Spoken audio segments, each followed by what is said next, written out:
Clichy-la-Garenne, aux portes de Paris. Une ville populaire qui s'embourgeoise. Voilà 5 mois que les locataires du 93 rue Henri Barbus ont été évacués par la mairie de leur immeuble jugé dangereux. Alors, que deviennent les familles? Que se passe-t-il quand on est expulsé de son logement? Donc il est important qu'on fasse un point avec Lucile pour savoir notamment les décisions qui ont été prises récemment avec l'avocat qui va continuer à vous défendre au Conseil d'État. Exactement. Lucile Abassad, l'avocate qui défend bénévolement les anciens voisins, Adil, Nancy, Sonia ou encore Amel, réunis aujourd'hui avec le collectif qui les soutient. C'est que d'habitude, les gens ils se retournent contre le propriétaire. Mais là, le problème, c'est que le propriétaire, on ne sait pas où il est en fait. Il a disparu. C'est le tribunal qui aurait dû nous évacuer de l'immeuble, pas la mairie. La mairie, elle a profité de la dégradation de l'immeuble pour nous faire sortir. Oui. C'est ça. Leur argument, c'est de dire que c'était pour vous protéger. Protéger. La mairie a voulu.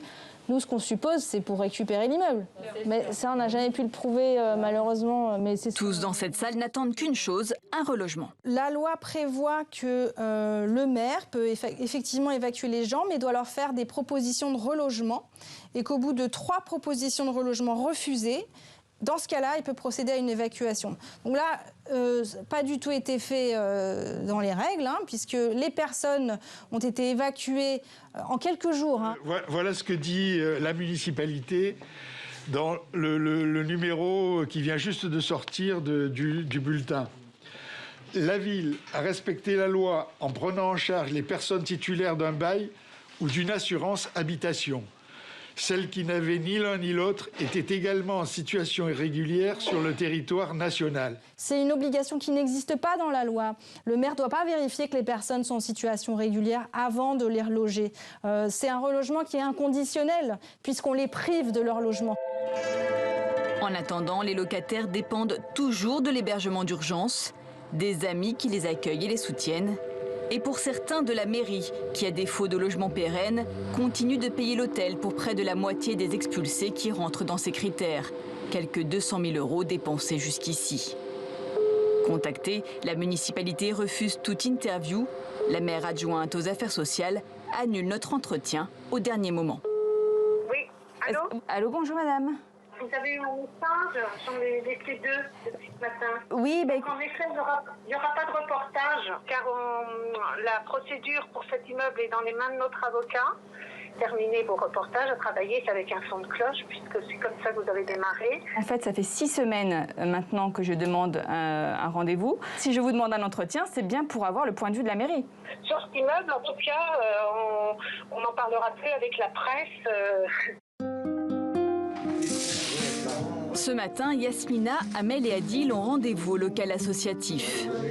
Adil, vous avez déjà préparé les pancartes pour aller manifester? Et c'est la première fois. Et pourquoi aujourd'hui vous avez décidé d'aller manifester? Et pour régulation sur son papier. Vous avez emprunté les feuilles de votre fille, non? Oui, je suis obligée. Ils sont d'accord, en tous les cas, j'ai pas.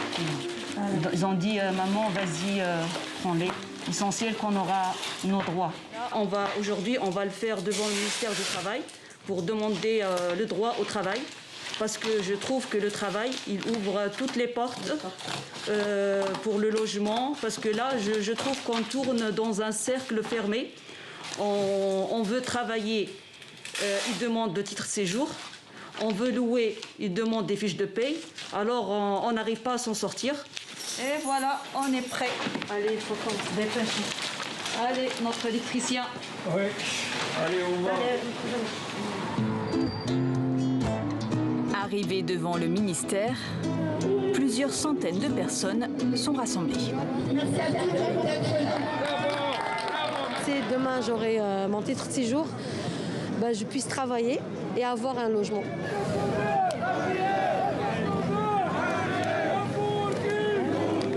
Adil s'en va. L'électricien est attendu sur un chantier. Pour les anciens locataires du 93, le combat n'est pas terminé.